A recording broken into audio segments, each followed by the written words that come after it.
Yes, these men and their hypnotized followers call this a new order.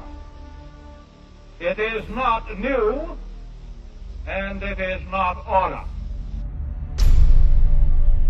The idea of globalization was so prominent in Nazi ideology that the 1936 Berlin Games would be the first time that the Olympic rings would be displayed prominently and promoted in order to glorify the Third Reich.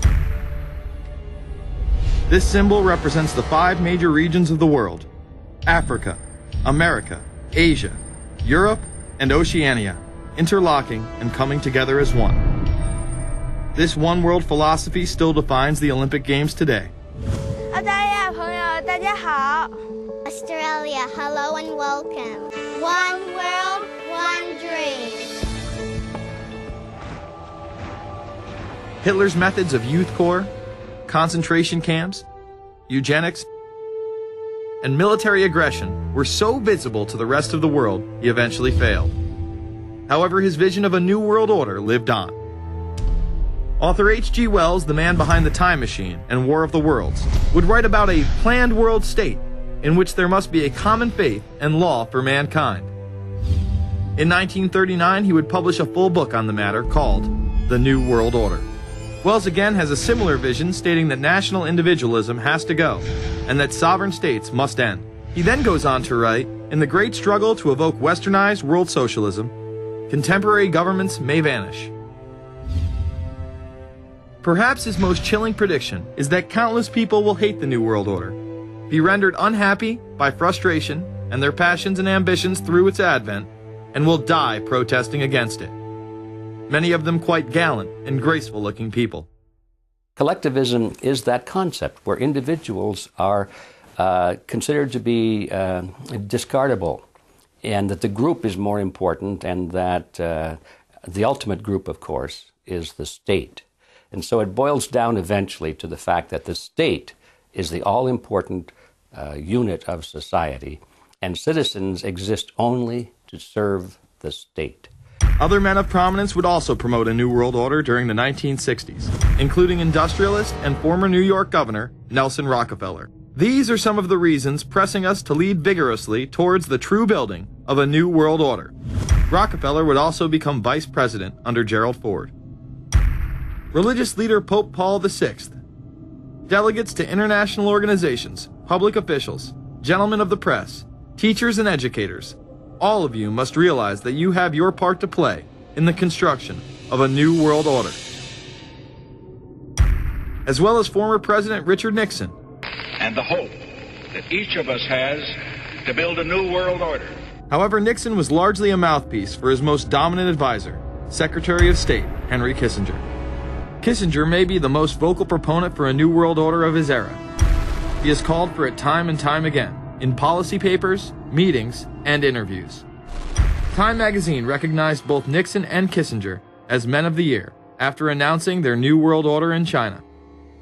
However, they were working on it long before. In these once classified documents, they both discussed the New Order with the President of Indonesia. Mainstream media was even critical of Kissinger's vision in the early 70s. In ragged, spasmodic fashion, a new world order is coming into being, but it looks less and less like the world order that Mr. Kissinger had constructed in his own mind. Kissinger's New World Order would fall under the radar for some time. However, it saw a vast revival during the first Bush administration. Here is Brent Scowcroft, former vice chairman of Kissinger Associates and former national security advisor under both Ford and Bush Sr., as he discusses the New World Order. Looking at the subtitle this morning, Are We Ready for the New World Order? Gives me something of the shudders. That phrase, New World Order, I'm afraid I'm partly responsible for resurrecting. To me, what that symbolized was perhaps a fundamental change in the character of our response to national security issues. Here, Charlie Rose asked Scowcroft, Kissinger, and former national security advisor Zbigniew Brzezinski if we are living in a new world order.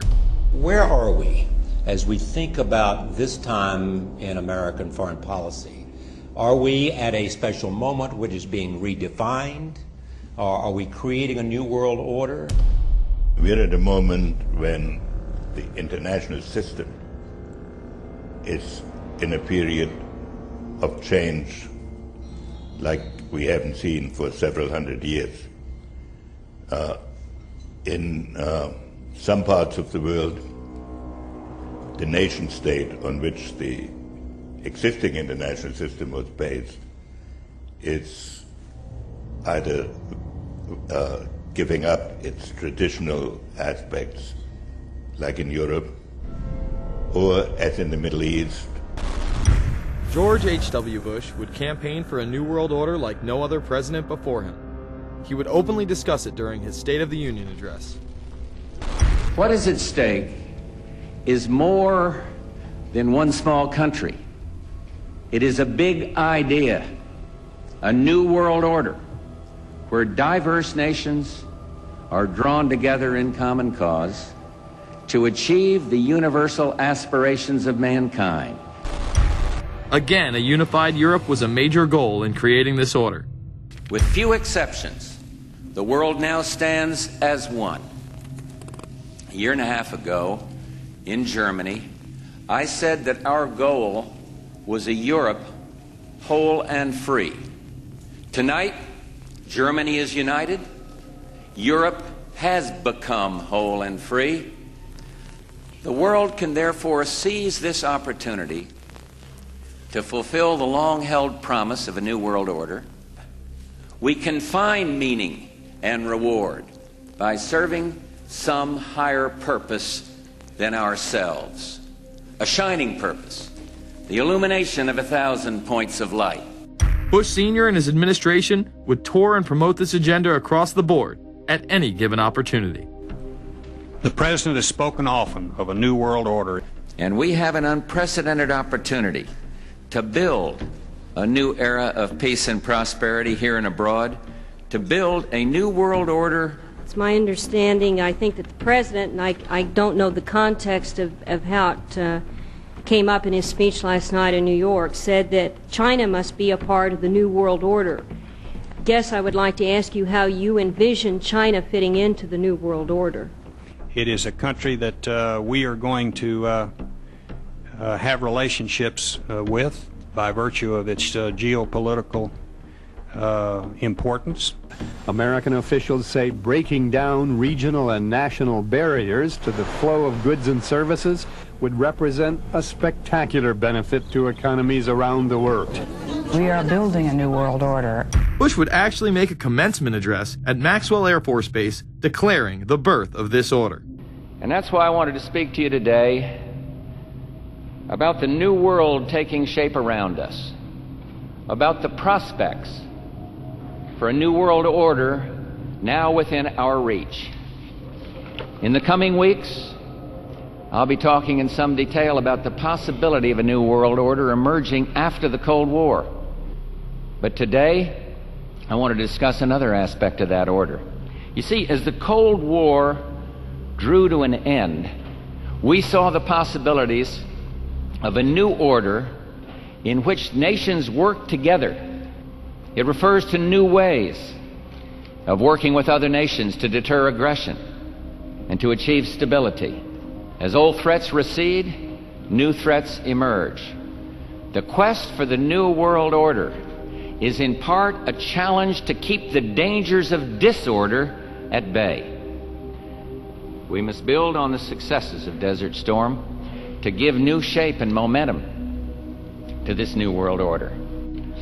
Only when this transformation is complete will we be able to take full measure of the opportunities presented by this new and evolving world order. The new world order really is a tool for addressing a new world of possibilities. This order gains its mission and shape not just from shared interests, but from shared ideals. After the Gulf War had ended, Bush was so obsessed with the idea of a new world order that he had a series of Glocks imprinted with the term that he would give to members of his administration, including Colin Powell, Brent Scowcroft, Dick Cheney, and General Norman Schwarzkopf. Cheney would even approve policy papers regarding the New World Order. Defense Secretary Dick Cheney has approved a revised draft of a policy document on the New World Order. The Pentagon is backing off a controversial earlier draft.